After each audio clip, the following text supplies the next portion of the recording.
Salut à tous et bienvenue sur la chaîne YouTube de Hat-Trick. Alors aujourd'hui c'est quand même un triste jour, pour moi en tout cas c'est un triste jour, donc on va se remonter le moral comme on peut. Écharpe que j'avais dès le lycée, le seul club de Glasgow, Queen's Park FC, à Camden, les Spiders, magnifique quand même. Alors pourquoi je vous montre cette écharpe et pourquoi je dis que c'est triste? Simplement parce qu'hier il y a eu l'officialisation du nouveau contrat des droits TV de Première Ligue. Et je trouve que c'est un jour funeste pour la société, pour le football, parce que d'en arriver à signer un contrat de plus de 5 milliards de pounds, donc on va dire avec le change actuel 6 milliards et demi d'euros, je trouve ça flippant. On parle sur une période de 3 ans, donc pour vous donner un ordre d'idée, les droits TV déjà de Première Ligue étaient pantagruéliques, on va dire ça ainsi, puisque le dernier, l'année dernière, Cardiff avait touché 62 ou 64 millions de livres, j'ai un doute, ce qui fait à peu près 80 millions d'euros. Le dernier de Première Ligue. Alors, néanmoins, on va commencer par les points positifs. Parce que bon, je voulais faire cette analyse parce que moi je trouve ça grotesque, je trouve ça horrible, c'est du cannibalisme, c'est de l'impérialisme culturel, puisque derrière les droits TV, il en découle, on va dire, une stratégie, si on analyse un peu les choses, beaucoup plus morbide, on va dire ça ainsi. Ce qui est bien dans les droits de télé en Angleterre, c'est la répartition. La répartition, c'est simple, c'est-à-dire que vous pouvez être dernier, vous n'allez pas toucher par exemple... je sais pas trop comment ça se passe en France, je suis français mais je sais même pas comment ça se passe dans mon pays. Je sais que dans d'autres contrées, même en Écosse par exemple, où il y a que dalle, mais le dernier, il y avait une grosse différence en pourcentage, si tu veux, vis-à-vis du premier. Là, donc c'était 80 millions d'euros après l'année dernière, maintenant là, faut se rendre compte, avec l'explosion, la nouvelle explosion des droits télé, ce sera 150 millions d'euros à peu près pour le dernier. Donc c'est-à-dire que je crois que c'est en Espagne où il y a vraiment un gros souci de répartition entre les deux gros et les autres, notamment les derniers. Donc là, on peut dire que ça c'est très bien, il y a une certaine équité sportive, et je crois que je dis une connerie, parce que je crois que la Ligue 1 c'est à peu près pareil aussi. Donc très bien là-dessus. Deuxième chose qui est excellente, c'est que avec une telle manne financière, c'est-à-dire que les clubs vont toucher au moins 150 millions, 200 millions par an, j'insiste, par an. Et la deuxième chose qui est bien, c'est que il y a quand même on va dire un investissement sur retour, si je peux me permettre ainsi, c'est-à-dire que pour ceux qui vont descendre en Championship, ils auront pendant 3 ans les parachutes dorés, je crois, enfin j'ai pas regardé parce que j'y ai pas eu vraiment tous les détails des parachutes dorés encore, mais actuellement c'est 60 millions sur 3 ans que vous touchez. Donc ça permet d'amortir, on va dire, parce que ça peut être un véritable crash financier de descendre de Première League à Championship si on continue le train de vie qu'on avait, et c'est pas Queen's Park Rangers qui va dire le contraire, avec leur masse salariale colossale l'an passé qui surpassait celle du Borussia Dortmund.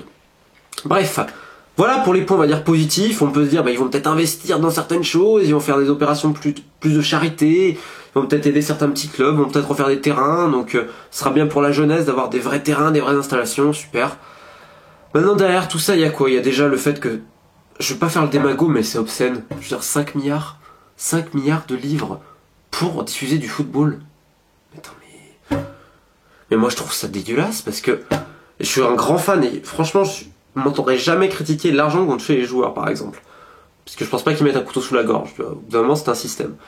Moi, ce que je déteste aujourd'hui, c'est qu'il y en a qui s'indignent. Oh, on s'indigne. Bien sûr qu'il faut s'indigner. Mais tu peux pas t'indigner d'un côté sur ce qu'est la Première Ligue et de l'autre côté, par exemple, vanter le modèle américain. Parce que si tu fais ça, c'est que t'as une incohérence totale. Dans le sens que la Première Ligue est un modèle absolument capitaliste, manipulateur, truqueur, cannibaliste, comme je disais, impérialiste et néocolonialiste, disons ça. Je m'explique. Et en fait, vous pouvez voir que tout est lié. J'ai toujours comparé la Première Ligue version moderne, donc de 92, on va dire, à un relent de l'Empire britannique, si on peut faire une métaphore filée.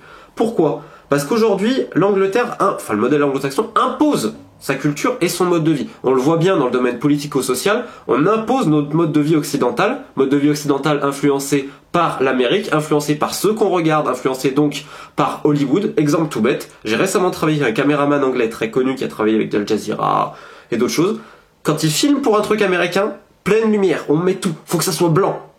Il m'a dit it's Hollywood man, c'est exactement ça. Donc, moi c'est mon analyse après un peu, et voilà pourquoi je veux faire cette comparaison. On va dire que c'est très hollywoodien. La manière de filmer la Première Ligue, c'est ça. On met les micros juste à côté des parkages adverses parce qu'on sait que ça fait un peu de bruit. Et après, on va faire le mythe des ambiances de Première Ligue. Je ne dis pas qu'il n'y a pas d'ambiance en Première Ligue, loin de là. Je dis simplement que l'effervescence, vous la voyez surtout avant, pendant et après. Mais pendant, honnêtement, c'est bon. Ça n'a rien à voir avec ce qui se passait avant. Alors, tant mieux dans un sens qu'on avait pu un peu les stades. Mais enfin, je veux dire, faut pas déconner. T'avais des supporters de Sunderland qui se sont fait virer parce qu'ils chantaient trop fort, je crois, il y a peu. Et même chose en Écosse, hein, le Celtic, pareil, match contre le Red Bull Salzbourg cette année. Ils ont viré un père et son fils parce qu'ils chantaient trop fort dans une tribune. Donc faut pas non plus déconner. Ça, c'était pour montrer que je ne critique pas uniquement la première ligue, mais l'aseptisation globale d'une société et d'un football où toute personnalité, on va dire un peu loufoque, est montrée du doigt et épinglée par les mêmes, qui sont, nous-mêmes, dans un sens, les médias, même si je pense que je m'en écarte et qu'on s'en écarte à trick. Deuxième chose, c'est que Sky aujourd'hui va diffuser encore plus de matchs, donc c'est-à-dire qu'il y aura plus d'horaires décalés encore, ce qui va pas arranger du tout les supporters. Le match le lundi soir, ce genre de truc.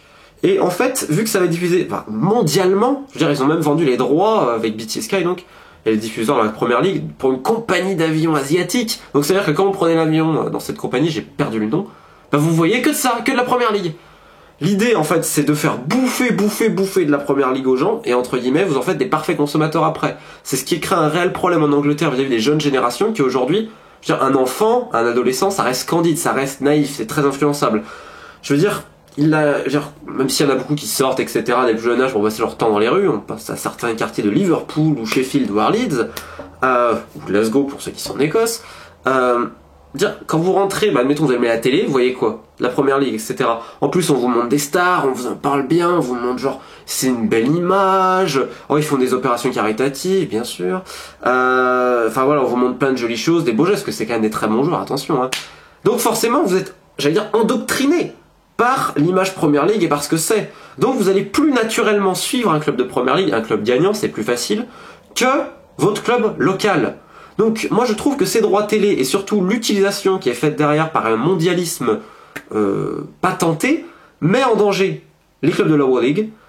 D'un autre côté, on peut se dire peut-être que le mouvement Against Modern Football, notamment illustré par les ultras de Crystal Palace, les Homesay Fanatics, va peut-être se lever un petit peu justement, va peut-être un peu prendre de l'ampleur, parce que de dire oh stop, parce que pour moi c'est une mascarade, dans le sens on peut pas recevoir autant d'argent pour du football, putain, excusez-moi mais c'est juste, on diffuse des matchs de foot et on paye des milliards pour ça. Mais non, mais faut pas déconner non plus. Je veux dire, je suis pour. J'ai rien contre l'argent. Je trouve que c'est très bien. Moi, si quelqu'un gagne de l'argent, mais c'est très bien. Moi, il y a aucune jalousie à avoir, aucune aigreur. Là, c'est pas de l'argent gagné. Excusez-moi, on diffuse des matchs contre des milliards et on va en mettre derrière une idéologie derrière. C'est-à-dire qu'on va pouvoir faire passer, bien sûr, plein de spots de pub. On va bientôt faire passer, on va dire, l'idée du mondialisme, de l'élitisme et de toutes ces conneries. Excusez-moi. Et l'uniformisation de pensée, c'est ce vers quoi on tend, à mes yeux, niveau footballistique, avec la première ligue. C'est pour ça que dans un sens, sur Hat-Trick, on veut vous parler de tout et pas uniquement de première ligue, même s'il y a des choses super. Parce que merde, quoi. Je veux dire, il n'y a pas que eux sur Terre. Et en plus, ils ont défoncé, littéralement. Mais c'est même, ils les ont bouffés jusqu'aux os, ils ont fait les entrailles, ils ont tout fait. Le championnat irlandais, nord-irlandais, mais il n'y a plus rien, c'est semi-pro. Les quelques clubs pro, c'est la galère. En Écosse, j'en parle même pas. Tout ça parce qu'il y avait un ogre à côté. C'est très bien de se développer à fond, mais n'essayez de pas de bouffer les autres. Et là, ça va faire pareil pour l'Europe. Et moi, franchement, ça me fait un peu flipper. Ça me fait vraiment penser à l'Empire américain comme il y avait, ou l'Empire britannique avant. Je parle d'Empire américain, je sais qu'il n'y en a pas eu.